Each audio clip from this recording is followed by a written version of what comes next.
Hola, ¿qué tal hermanos? Un cordial saludo de paz y bien. Espero que les estén pasando bien en este tiempo que hemos estado dando ciertos temas a través de esta plataforma, y espero que lo estén disfrutando. Bien, entonces este sábado pues yo les vengo a hablar sobre un tema muy importante y es acerca de la sanación. El sábado pasado les había hablado sobre la perseverancia y este tema tiene un poquito que ver con eso. ¿Por qué? Porque no sé si se recuerdan, pero cuando yo les hablé de la perseverancia, les dije que siempre había que estar ahí, presente, aun cuando nosotros cayéramos. Pues hoy les vengo a hablar acerca de cómo sanar o ir sanando esas heridas que hemos causado mientras hemos ido cayendo. Entonces, primero que nada, pues quiero que ustedes en su mente cierren sus ojos, imagínense un iceberg. Imagínense que van por un barco y ven un iceberg enorme, según ustedes enorme. Lo que está sobre el agua es como algo así, pero lo que está bajo el agua es como así. Entonces, ¿qué es lo que pasa? Nosotros cuando vamos a la confesión, nosotros tal vez decimos esto, no esto. Entonces, es ahí donde las heridas permanecen. ¿Y qué pasa cuando las heridas permanecen? No somos felices, no estamos en paz, ni con Dios, ni conmigo mismo, y a veces ni con el hermano. Entonces, hay algo muy importante y que nosotros debemos tener, y es paciencia. Muchísima paciencia, y paciencia con nosotros mismos. Porque para cada persona Dios tiene un proceso. Tiene su tiempo. No es que estoy en este pecado y hago una oración y digo, Señor, por favor, sáname, y pum, de la noche a la mañana vas a estar sanando. Nel. Hay que llevar un proceso, y Dios hace que uno lleve ese proceso según se vayan dando las cosas, las circunstancias que vas viviendo, las cosas que estás sintiendo. Todo eso es parte de ese proceso. Entonces, para la sanación uno debe tener mucha paciencia, y para eso uno tiene también que perseverar. ¿Por qué? Una de las cosas más importantes para la sanación es la oración, y no hablo de la oración comunitaria, la oración que yo hago con mi grupo de oración una vez por semana o 2 veces por semana. Hablo de la oración personal, la oración que tú tienes que tener a solas con Dios, en un lugar privado, en tu cuarto, en el patio, en cualquier lugar donde sabes que no te van a molestar y donde tú puedes hablar libremente con Dios. Ahí es donde tú tienes que llevar esa oración y donde le vas a hablar a Dios de que te sane. 1, esa perseverancia. 2, paciencia, que hablábamos que el Señor tiene un proceso para cada uno. Y la otra cuestión es que nosotros no hay que pensar que Dios escoge a personas perfectas, ¿verdad? Personas que son un pan de Dios, valga la redundancia, son un pan de Dios, y que caminan por la iglesia y caminan por el mundo y caminan por todos lados sin pecado alguno. O sea, estamos equivocados. Y el primer ejemplo que les tengo sobre esto, y un ejemplo muy claro y muy fuerte, es los 12 apóstoles. No son, si ustedes leen la historia de cada uno de ellos, incluso en la Biblia, como donde Jesús los encuentra, se van a dar cuenta que no son personas que están bien metidas en el ámbito de la iglesia. Son pescadores, son personas que viven del día a día. Bueno, incluso, y yo hago referencia mucho a Pedro, porque Pedro, si ustedes se fijan, Pedro es una persona que durante todo el tiempo que estuvo con Jesús, él siempre fue el primero en responder en todo, y muchas veces no respondía bien. Entonces él era bien impulsivo, y tal vez uno de los que más se equivocaba. Por ejemplo, cuando Jesús dice, les pregunta a sus apóstoles, haciendo así como todo bien resumido para no alargar esto. Cuando Jesús dice ¿quiénes dicen la gente que soy yo? Entonces vienen unos y uno de los apóstoles le dicen que tú eres Elías, dicen que tú eres Moisés, y así. Pero cuando Jesús pregunta la pregunta verdadera, que dice, ¿y ustedes quién dicen que soy yo? Pedro es el primero. Tú eres el Hijo del Hombre, tú eres el Mesías, tú eres el Hijo de Dios. Y el Señor todavía le dice, eso que tú has dicho te lo ha dado el Espíritu y no la carne. Entonces, imagínense a Pedro, papá, yo estoy con el Espíritu Santo, papá. Imagínense en esa escena. Más tarde, ese mismo día, Jesús les dice que él tiene que padecer y que tiene que ir a Jerusalén a morir. Viene Pedro, y el primero, como siempre, le dice, Señor, no vayas.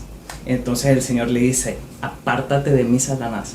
Imagínense que ustedes están con Jesús, están todo pan y todo bien, y unas horas anteriormente les había dicho que ustedes tenían el Espíritu Santo, porque lo que habían dicho los había inspirado el Espíritu Santo, y después les dice, apártate de mí, Satanás. Y bajó todos los humos a Pedro, ¿verdad? Entonces, eso por mencionar una de las veces en que Pedro falló, por no decir también las negaciones, que Pedro le había dicho a Jesús, yo te acompaño hasta el fin, si es posible yo muero contigo, y Jesús le dice, antes de que cante el gallo me habrás negado 3 veces, y así fue. Pedro le cortó la oreja al militar.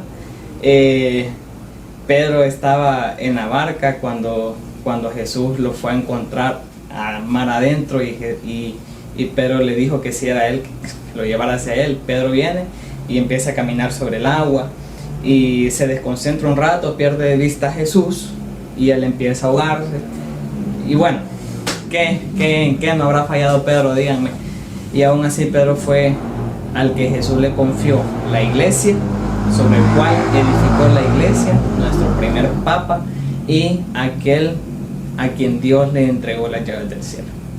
Entonces, si Pedro, que fallaba, perseveraba y fallaba, perseveraba y fallaba, perseveraba y fallaba, fue o es tan grande o tan valioso, esa es la palabra, tan valioso para Dios, que sobre él edificó la iglesia y a él es el que tiene como en la entrada del cielo, las llaves del cielo las tiene él.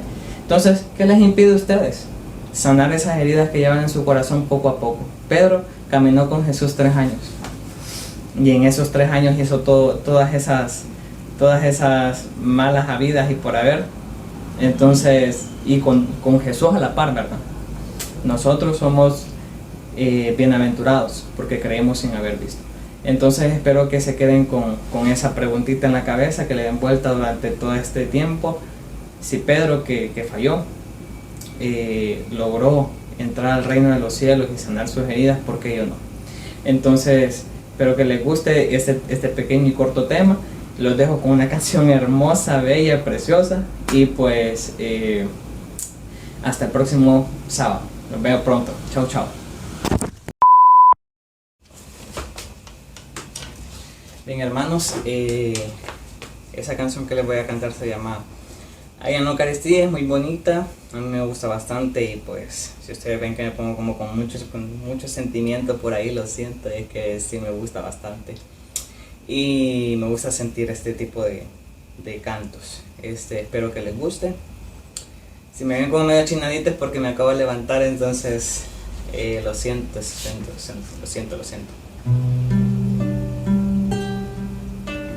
Ahí en la Eucaristía está tu presencia, Señor. Ahí en la Eucaristía está la prueba de que tú vives, Cristo.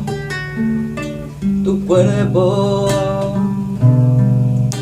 tu sangre me da vida, Señor, me da vida. Tu cuerpo, tu sangre me da vida, Señor, me da vida.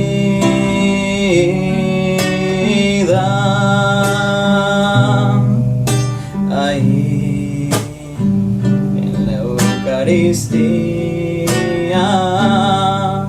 está nuestra comunión. Oh, ahí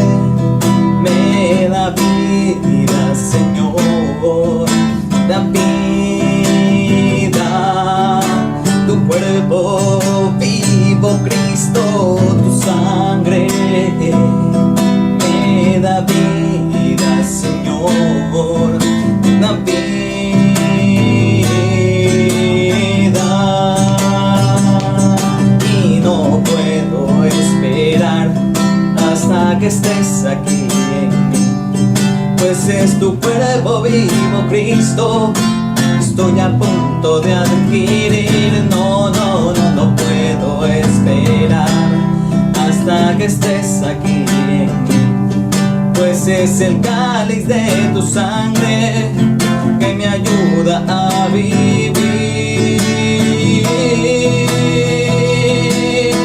Tu cuerpo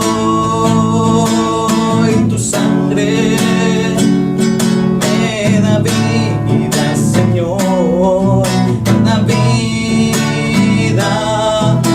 Tu cuerpo vivo, Cristo, tu sangre me da vida, Señor, da vida.